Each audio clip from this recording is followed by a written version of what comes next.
I mean, I wasn't a fan to start with of the franchise. I was kind of afraid of even like digging into that. I was like, oh no, I don't want to do that. You know, when I read the script, I was a little bit like I read the first 10 pages, and I was like, oh my god, you know, it's like the big alley scene, and I was like, I can't do this. You know, I'm not gonna be able to read the whole thing. And the producer asked me to read the to see the other movies first, and the fifth one hadn't come out yet, so I went to see it when it came out, and I met the Radio Silence guys, and I mean, they were just fantastic.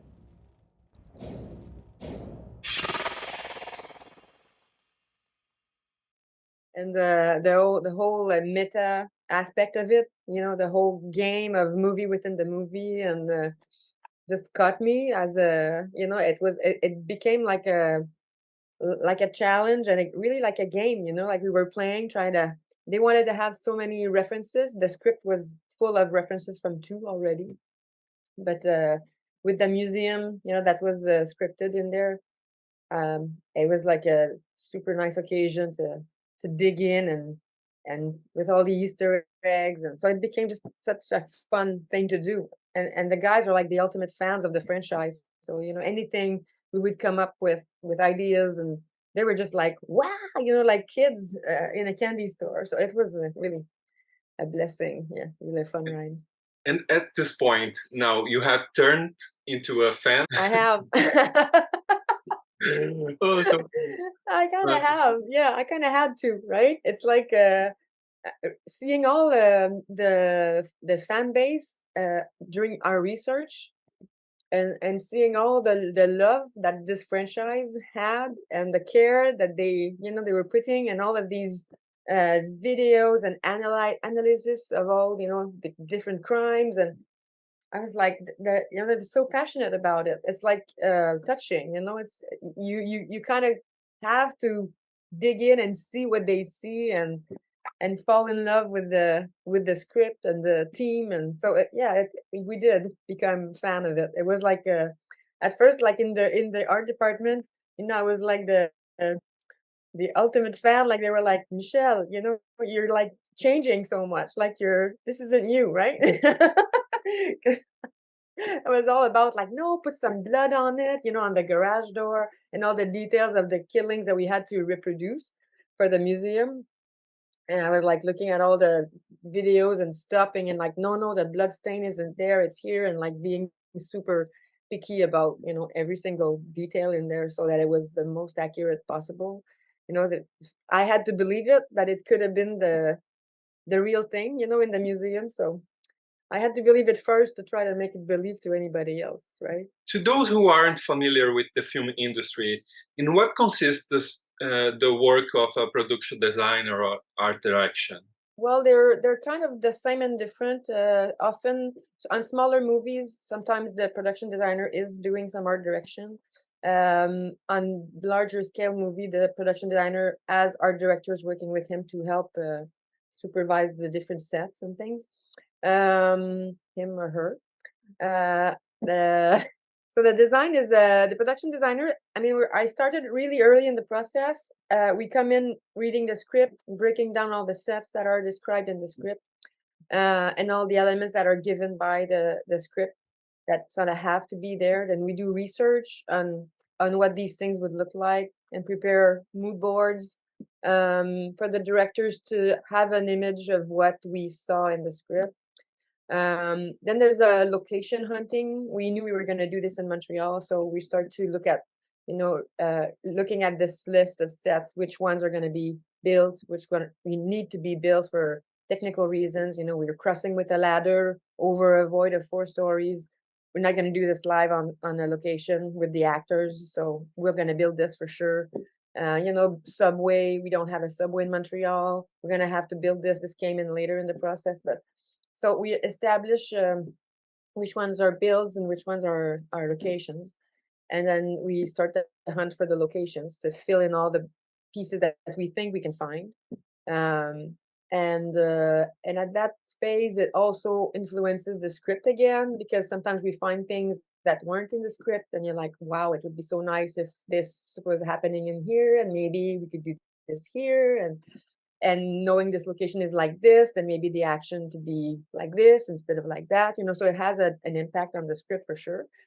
So there's some phases of rewrites that we are involved in, and then not writing, but like collaborating with the writers and directors. And then the locations get, selected, and we do work on the locations to adapt them to what the movie needs to be, whether it's just decoration, like just decoration, like having set decorators come in and do their magic, and find the elements that give the characters a taste to each location, or it's like construction on the location to really modify it or change it, like we take it as a base. So there's different types of, and then we deal with the graphic artists. All the signage and graphics falls under set design or production design. There's a nice contact and integration with costume in this movie. We had a lot of conversations with Avery about that, giving a general tone to the movie that was consistent, and giving general lines. Like, for example, we didn't use red through the whole movie, instead just for the blood splashes, because Jason was like, I don't see anything red. Now I see something red, right? So the only red that was through the movie until they get on the red line to hop to the theater for the finale, that's everything else is like red free, or almost anything we could control. It's for sure when there's signage outside that's not possible to change, it's red, but or a stop sign, but we try to, like for apartments, keep it in the blues, ochres, purples, and greens, and like really take away, so the red would really come out as a graphic element in the movie, with the blood splashing.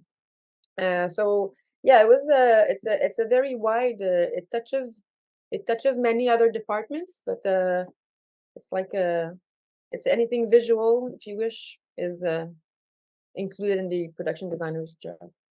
How do you make Montreal look like New York? Yeah, it was filmed in Montreal. It's there's a lot of French here in Montreal. There's a lot of French signage. So that's the biggest, one of the biggest challenges that we have here, is to make sure that anything on camera doesn't read French. Although I was in New York lately, and there's quite a few restaurants and bakeries, and that play the French with the little trend. But being in Montreal, we try to hide that. There's a couple of streets in Montreal that sort of play for New York. There was use of set extension in some areas, so we can, of course, Central Park. Above the park that we selected in Montreal, we added the buildings and the skyline of the New York City to make believe that we were in New York. All the wides, the establishing shots, I think that helps a lot. When we enter the movie, they made a nice wides where you really see the scale of the city, and then we dive inside. And the movie is mostly about, people in the city. It's not really about the city, it's about them being in the city. There's no, New York is not playing as a character, it is a flavor in the movie. It gives a new territory for Ghostface and a new scale for the settings. But we were close enough in the sets and in the action that we could get away with the density that Montreal had, to play for New York City with the set extension. I think Gail's apartment was a nice one to push that scale, having that loft. It was a real challenge to shoot in there. It was a real location, a person's place. You have to be really particular with it. And it's an action scene, so protecting everything, every surfaces, to try to make it, the minimal damages, and try to keep it clean when we leave, so everybody's happy. But there's the scale of that location, and the glass, and the fact that you see outside the city. We're automatically outside of Woodsboro, right? We're like in a different scale. When apartments can be, closed in, this one was really open up to the city, and it was bringing the city in, even if we're inside the apartment. So I think that was a a good one. I mean, it was challenged for a while because we were having difficulties, filming it. It's such a long scene at night that we had to do some tricky day for night or night, day for night scenes. So it was a hard one to shoot, but I think it was totally worth the effort we put into it. It's really nice. Turns out great. The subway scene was a set that worked so fine. I read online that it was pretty functional in some aspects. Could you tell me a little bit more about it? Well, it was at the beginning when we discussed that. The first thing when I spoke to them after I read the script, they were like, "So what do you think about doing this in Montreal?" And I was like, "I think we can do mostly everything here, but the subway scene, I don't know." I was like, "This is too wide. We're seeing too much of the place to cheat it in Montreal subway." So the building of it came. I mean, we knew we were going to build the stations from the get-go, but we thought we could rent a car and bring it to Montreal. And that became a very tricky thing for weight reasons. The ones that were available and that were lightweight were so far away and not available, or too damaged for the scene we wanted to do. Like, they could play for older period, but not for a contemporary movie. And so it was, we couldn't find anything that we believed in. Our DP was from New York. And he was like, "No, we can't do this. We can't just rent any subway car. It's not gonna work." And even though like financial reasons were like pushing for us to do that, and he was like, "This is never gonna pass." So there were many discussions, but in the end, renting it was like as expensive, and it was so heavy, the real train, that our stage floor couldn't hold it. Like it was too, because we wanted to move it. The structure couldn't hold, so we decided we were gonna build one. And so we started to draw that thing. We didn't have plans, we couldn't find plans, so we built a 3D model from references first. So there's a nice 3D model of the car and then the station, and we played with those elements to discuss with the director, what we wanted to see, how wide. We only built one car, and used a mirror in the scene to make it look like it's a deeper, longer train. And that was something I wanted to try. We did it on the 3D drawing, and it was working really well. And there was like a question mark on people's face when I was talking about doing that. But when they walked on the set, it was just like magic. It was really like a magic trick. So it was super efficient. And it was doubling up the extras too. The mass of people was just reflecting in the mirror as well. So it made it look even deeper than it was. The set was kind of like, we had to build it to a minimum of what we could, afford to build, because it wasn't such a big budget either. But and then and also from having extras, amount of extras. I mean, the bigger the set, the more costumes, the more everything in the subway. So it was all considerations of like what would work for everybody. And so it was built on, and the special effects installed a structure underneath that had the wheels, the casters on the underneath, and it was rolled in our station. We had guidelines on the floor, and but there's quite a bit of visual graphics of how the layout on the stage plans, and how it was functioning, the moving of the train, where it was going. We shot all the scenes in movement in a black curtained box, with just lighting effects, which were really nice, and the shaking of the train was working well. And it was really strange when you were in the train, just the moving lights, you really felt like you were like traveling, with the shaking, and even if we knew we were in a set, it felt real, so it was quite convincing for everybody in it.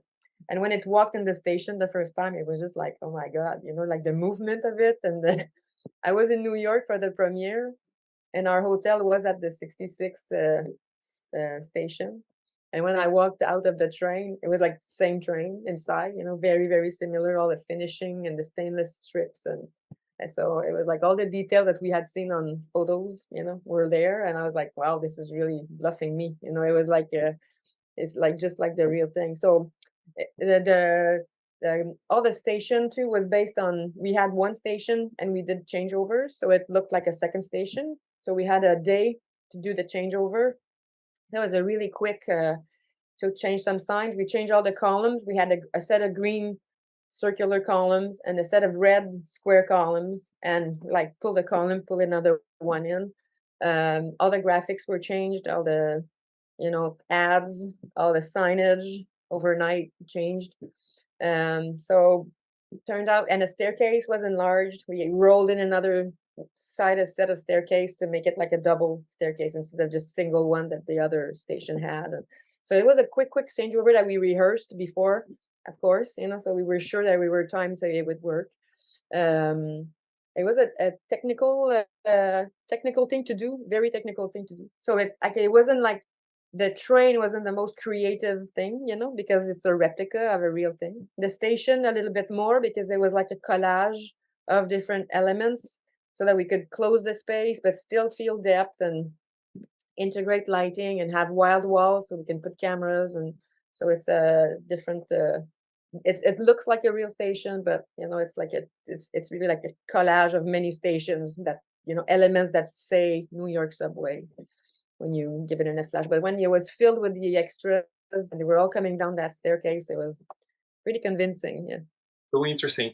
I do love the ads, but also the stores that you have worked on and put characters' names on buildings and places. It was so amazing. I read that you've created the posters from scratch, even the step posters and things like that. We took photographs of one of our graphic artists with the mask and the costume on, and took poses that looked like the stab posters, and like recreated the graphics because we didn't have any documents, to print a high res poster. So, and all the books for Gail's books, and we created a really nice new book too. We hardly see in the movie, but the cover is really beautiful. It's our illustrator, 𝗖𝗛𝗣𝗧𝗘𝗥𝗦. We worked. I wanted an effect of like a Russian doll, like the ghost face, but the mouth is like another ghost face shape within the ghost face, and it's like there's always another one coming out of the first one. We played with that idea too on the fireplace mantle in Greg and Jason's apartment. We were like, these kids, they want to, they're movie guys, they really love the character. It's not about the killing, it's about creating movie content, and in that matter, I was like, they need to have some elements that you can also believe maybe they had the museum, because this is hinted at later on that it was put under their name, and so they could have been the collectors. So their mini shrine, where they had their masks and their posters, and was more related to the Stab franchise, because they were loving the Stab movies, and Ricci was more about being fascinated with the real killings and the real murders that would generate material for movies. But we had like this two, for us, it was like two different shrines, so the elements of the toys with the ghost face toys weren't so much Ricci's thing. It was more the Jason and Greg's passion, so we created these Russian dolls that were hand painted. I know, right? Exactly.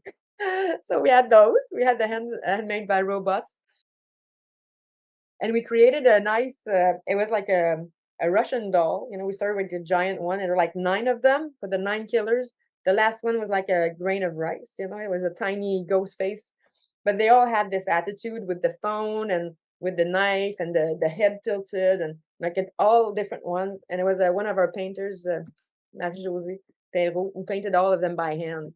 And they were like all gloss black and beautiful, and they were on the mantle, and everybody was like, "Ah, I want this thing in my house." It was like just a it was just really, really sweet. But the idea being that you can always kill the ghost face at the end of each movie, and there's always another one that comes out of the family. It's like it's coming out of they're all linked to each other, and there's always a new person that feels attracted to this mask and puts it on, and it just keeps going. So. And that's so true, about the franchise. It's so creative. I love it.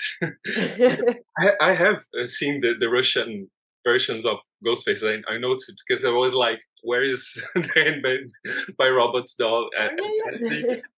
And I do love it. This creativity that it was put on the film. It's so so amazing. The Scream franchise is known for its references, and there are lots of them in Scream Six. What's your personal favorite? What was the most challenging? And what was your inspiration for all of this that was created? Not only the movie, but is there any references that you took from other movies or other scary movies from the past? I've seen some posters, Vertigo on Jason's apartment, for Yeah. example. Yeah. There's one thing that I haven't seen online yet, like, and nobody noticed, and I read a lot of articles because I'm curious of what people are picking on and not. But uh, we had this our decorator, Léa Valérie. She found a replica of a Chinese girl painting that this painting was in one of Alfred Hitchcock's movie, The Frenzy, and it was in the killer's living room. It's called The Chinese Girl. It's like a blue face, and when she found it, she's like, Michelle, I found this replica. I want to put it in the set somewhere. What do you think? And I was like, okay, this is going right into Quinn's bedroom, right? We're just gonna give it away. We're just gonna say, she's the killer and put it right in everybody's face, right? And nobody's seen it. Like, it's like, so I guess it's a very, like, it's a film from 1972, so it's a bit niche. But it was like we spoke to the directors and they were like, absolutely, we're doing it. So when you see all the photos where we put the ladder across, there's the window, and just behind it there's Ghostface, and behind him there's this painting right there. It was like a wink of from another horror movie saying, this was in the killer's apartment, so maybe she is. And it was right in her bedroom. So this was one that was fun to do. It was like a surprise that we found such a good quality reprint of it. Quality. It was like on a canvas, a beautiful object, nicely framed and everything. So when we got the clearance for it, we were really excited to put it in there as a little wink, and inside secret fun wink. The dolls were fun to do. The Russian dolls were great to do for sure. That's one that I love to have in there. And then the museum, strange enough, is more the ensemble that's striking than any particular. I mean, Stu's robe was just a beauty piece. Avery, recreated all the sewing patterns with so much care. So it really looks like the real thing, although, we couldn't find that fabric anywhere, and they really had to recreate the fabric from. So it was a work of love, from them, a lot of love in there, and time and care. And so it was a beautiful thing to have. And it's such an important character, and to have this really red thing after having no red at all in the whole movie, to me was like a joyful to have this splash of color in the museum. But no, I think all the graffiti work that was done in the museum, we played with the Ghostface mask. In terms of references to movies, I was like a Cinema Paradiso, when you're looking at the camera and the projector. And so at first I wanted to put the big green mask from Scream 3, and open the mouth and put it on the projector. But our projection hole was too close to the ceiling and we couldn't fit it. And I was kind of, this has to work. We have to do something with this projection thing. It's too, it's too cinematic.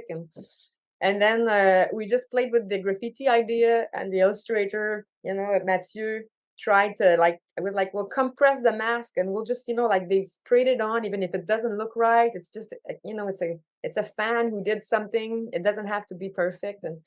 And it came out super nice, and all this distortion is really interesting, and we see it quite a bit. And the guys really, took all of these things and put them in the frame. They really celebrated every little detail we've put in there. So it was the fun. I didn't see the museum as a killing trap. I really saw it as a collection that was meant to be shown. Like Richie was like the ultimate fan, of these murderers. So I mean, after you do this, when you watch Scream 5 again, you're like, this guy, he was like really having all of this background, like deep connection with these killers, and driving the car acting like, "No, I don't know anything about that guy. What's this thing, you're talking about? What happened in Woodsboro?" Like, he didn't I'm talking about it and I have like goosebumps. But it's to me, like, having it as a celebration and a pride thing, made it so that we could do graffiti outside, like an invitation, when he was inviting his people, his friends, to see the or in his project, or projecting his own movies with all of these things in front of the projection. To me, it was more like a celebration of his passion, and then it ends up being killer's lair. But I didn't envision it as a trap ever. It was more to me about the passion and like looking online to find a display. Well, we were doing the same, I didn't want all the displays to be perfect. It was like, oh, I found a mouse casing that fits these things. So we were Googling and looking online to find things that were mismatched, but sort of felt, right together. So it was a nice collage, and it became a nice object. And all the drawings, I think, were really um, fun in there, like a nice addition to this, uh, you know, uh, craziness and this passion that he has about like studying all of these people and how they died, and and having all these red stains on the drawings where the wounds were displayed, to me, was important too. So we had this, red touches all over the museum. So the drawings were a big plus, I think, in there, and adding to this idea. Those are so pretty, and I do also love the graffiti that it was used in the advertisement. Yes, it was all over the place. I even used it twice on posts from hellocity.com.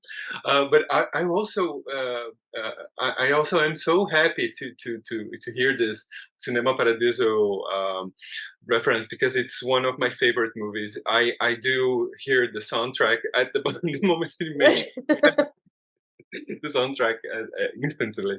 It's so interesting that you mentioned it, and also I recently read about Abe Snake's Bodega that carries Mhm. a reference of Wes Craven that might be kind of obscure for some fans. How this came Certainly. out, it's so fantastic. That was the guys. This is Tyler and Matt. We were like brainstorming on names, and we made the list of all the stores that were outside the bodega, because we dressed like the whole other side of that street, and like, far, and I mean, we could see really wide, and we didn't see much in the end. But we had a bank we had to cover too, and it was like a La Domas financial group, like as Ready or Not family. So they came up with a bunch of ideas. We had a moving truck that we needed to hide a big sign that was in French behind.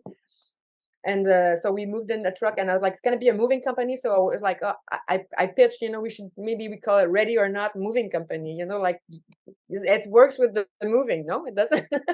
So we made a list, and it was like, we did selects. We made some proposals. They were coming out with, and that Abe's Snake was one of the names that they brought back. And I was like, what is this? I didn't even know what it was. So we did a little bit of research. I'm like, oh, this is amazing. So yeah, they were playing it. They were playing it too. There's some names in there of like Tyler's dog's name, and Matt's kid's name, and so anything. There's a lot of things happening in these backgrounds graphics. So coming back a little bit to the shrine, because it's a place that the fans are like, so excited about and talking about and trying to discover each piece of it. You have recreated all these props from scratch, right? Was there a list on the script? There was a few things on the list. The knife that killed Kirby, or that stabbed Kirby, didn't kill, obviously, for 4 minutes. Then there was a schedule from Scream 2, like a class schedule from Scream 2. A few things were mentioned, but we really did a long. I mean, I have a document with like I had 115 things, and I think we probably have 110 in the museum, out of the 15. There's a few things that we didn't put in the end because they became too hard to reproduce. Uh, Photos of like impacts of van crash with somebody crashed on it. We couldn't. I mean, we didn't have the means to recreate that situation to take a photograph that would have been accurate enough. So things didn't make it to the finish line, but I think there's over 100 things in there. So I don't think anybody will ever see everything that was in that museum. I mean, it's like there's mini details, articles, newspaper articles about Sydney, about Principal Himbry, all the costumes. I mean, costumes did such an amazing job with replicating the killers and the victims' costumes.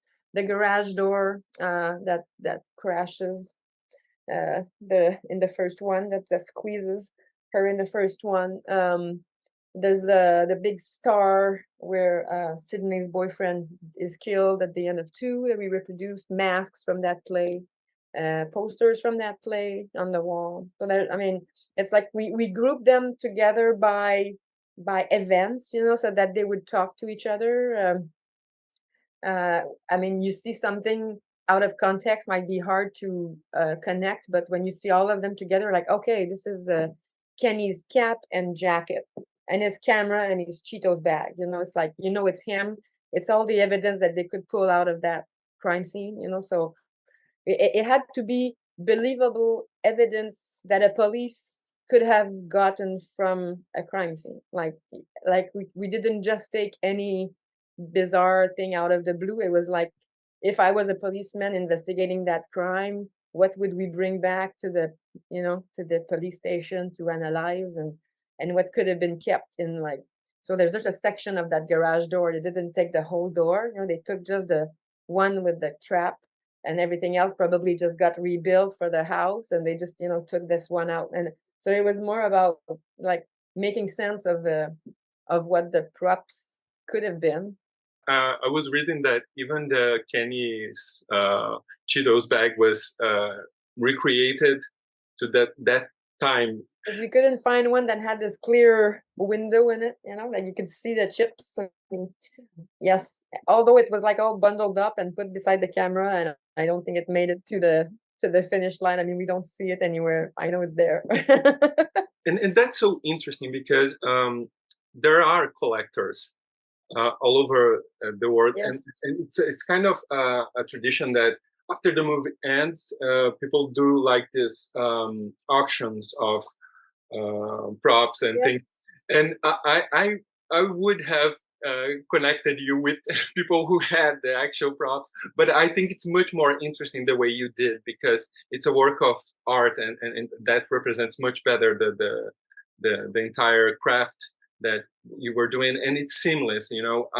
It's so believable that it's the actual prop, and that's the most amazing thing. We could see that online. We could see that they've been sold, the real props that were used on the movie. It's like, oh, this has been purchased, but you don't know who purchased it. I mean, it could be anywhere in the world. It could have been resold, so it's like impossible to track. And there were so many items that it would have been a work of years and years to do that. But all the books, and they all need to be weathered, like Gail Weathers' books that Richie used. And in my mind, like, he didn't read it once, and it's not like a nice new book, right? He read it multiple times. It's all used up, and there's post-its, and it's highlighted, and the cover is all, like, the paper cover is all wrecked, because it's like it's been on his bed, in his bed sheets. He's been sleeping with it. Like, I think he's been living with these things forever, like for the last years. So everything had to be damaged, in a way that, so, well, not everything, but some things. So even if we did find the real book and somebody bought it from Screen 3, like, they would have never let us, we'll just, scrap it up, So even if you had the real thing, we wanted to do our own use of these different objects. I do have this mask that was signed by Wes Craven. Ooh. I got from 𝗖𝗛𝗦𝗧𝗘𝗥𝗦 that I don't know if you had any contact with him. He is the licensed director of Unwork. I'm not a great mask collector, but I do notice that they were different. Yeah, there are different versions of masks. They were all the aging and everything was done by costume department. They were in charge of all of these masks. So Avery was the artist behind. I have to give her the credit for that. But yeah, they were all beautiful and very nice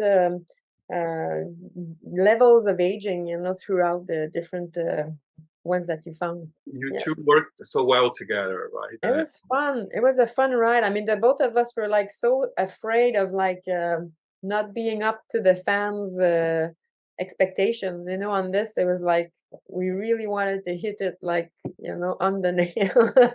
Totally It's nailed it it. was yeah, it was really like a factor of stress to be able, because you see all of these things online. You're like, my God, if we have it wrong, this is going to be a catastrophe for the franchise. It's like such a it's scripted with such a complete and intense, and it had to be as much as close as possible to the expectations of the fans. We couldn't miss it. I did do a lot of internet about all the movies, and I was more into like things you could have missed when you watched. There's a lot of that. So I was like going in, and by the end of the of the prep time, they were like tests or quizzes online about Scream franchise, and I was kind of great. I was Oh, I was getting I was knowing my thing a lot. It was like getting really in my mind, and it was like an obsession. To so I was reading a lot and going a lot online, and did a lot of research. Well, it was more about like watching the movies again and again, and discussing with the directors too of what they what I wanted to make and put emphasis on, in all the. But like I was saying, they were like the ultimate fans. So anything Avery and I were coming up with, on top of what they already had brought, was just like gifts and celebrated all the time. So it was really exciting and fun to do. But I would like to know how much time this entire project lasts, and what was the most challenging aspect of it? I met with the directors in January, and it finished in the end of August. So it was like an 8 month, out of which we started the real prep, like with having crew on board, and in March. So it was like a 6 months stretch with the team, and I had like a month and a half of sketching apartment plans and layouts of different strategies and what we do with the apartments and how we see into Danny and not, and finding locations in Montreal that could work. And then the guys came, and so they arrived a little later, but their first visit, I think, was like early February here to see, which was kind of hard because Montreal is covered in snow and freezing cold, and so it wasn't really welcoming, to yes, this is gonna look great when you come back. But yeah, it was deep into winter, and we finished at the end of August. And the biggest challenge, that's a good one. It's one project, and a very few that I can say that it was a very it was just a fun, smooth ride. Like it was enjoyable. Every people in this crew, and I don't mean to be just sending flowers to people, but I mean, they're just genuine, nice people. They're just like real. There's no fronts. There's no games. It was all about having fun with the project, making it fun for the fans, and believing in it. It was like, once you're into that, I think if you hop into this kind of franchise and you fight the passion that they have and like judge it or whatever, it's like impossible. But the moment you dive into that and you embrace it, it was just like very smooth. That's why I was telling them at the premiere, I can't even remember like a thing that was like, oh my God, this was really painful. It wasn't painful. It was some things were challenging. The theater was a big challenge because it wasn't run down at all. Like, it was a nice theater. It wasn't all paint. The paint wasn't falling apart, and so we had to do that to the theater. So that was a big prep, and we like prepped peeling paint in the workshop, and we applied that like wallpaper, like peeling wallpaper on their walls to make it look like it was damaged. And they allowed us to do so much in there, like dusting and spider webs and all you want. And it was like, sure, go ahead, make it your own. And I was like, oh my God, this is like, impossible to find a location like that was really playing with us. So this was one of the, like the nicest surprise that we found that place, that the guys went in with the idea that it was going to be a theater too. At the beginning, it was supposed to be in a warehouse. It was scripted in a warehouse. And I have a theater background, and I have to say I have a particular, feeling about these spaces. I really love the emotion that they bring, and having this parallel in the script with Scream 2, I thought it was a fun twist to make it a theater, although not a theater like in Scream 2, but Scream 2 starts in the movie theater and ends in a theater play. I thought having it being ending in a movie theater and having it decrepit, like people don't go as much to movies as they used to do. There's like a comment on that too. It's so there are these theaters now that are falling apart because they're not, visited as much as they used to be.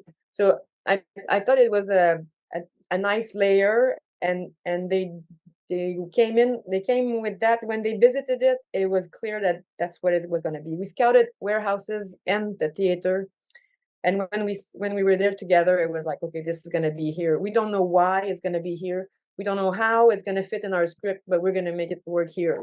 It was like it became a certain, like a certainty that it had to be in the theater. And then the writers came and walked it, and then they rewrote the scene for it to work in that space. So that was a nice challenge for me to sell that idea, to push it through, because it was really like an instinct, from the get-go, that it would be a nice plus. But when the locations team found that space, it was like it became really clear that it was and the fact that it was red, the whole interior was like this deep burgundy space, was just yummy, it was just perfect. Your work is so clever and translates. I was really excited to have this conversation with you, and I would like to thank you for your time here with me in this conversation. I love it. Everything that is in this material now, I think would be like devoured by fans, and everyone would enjoy it, this conversation of ours. But I do have one last question for you, and it's kind of a question that I have to make to everyone who worked with the film. What's your favorite scary movie, and why? Oh, that's a good question. Well, if you had asked me before, it would have been a different answer. I mean, for now, I think I know this franchise almost too much. Like, it's got a special it has a nice, like, special place in my heart. I will keep that as like a gift that I got to do this. But like as a movie fan or a movie goer, I'm more into like 𝗛𝗛𝗓𝗧𝗘𝗥𝗦 kind of thing. This is kind of my like psychological horror movies, or something that that catch me more than like just the surprise and the hit and the suspense. I think I was really scared off by Freddy and Nightmare. It was just like, to me, when I was younger, like it just scared me. I went to see them all at the theaters at the time, and it's kind of after that I just couldn't anymore. I was really, really physically scared, like I was even though when I watch movies, usually I'm like really critical and like analyzing, and even though, but when the movie is well made, I'm like the ultimate, just I'm just buying it. I'm just buying it, and like it's real, So I have a hard time with horror movies because of that, because I'm a little sensitive.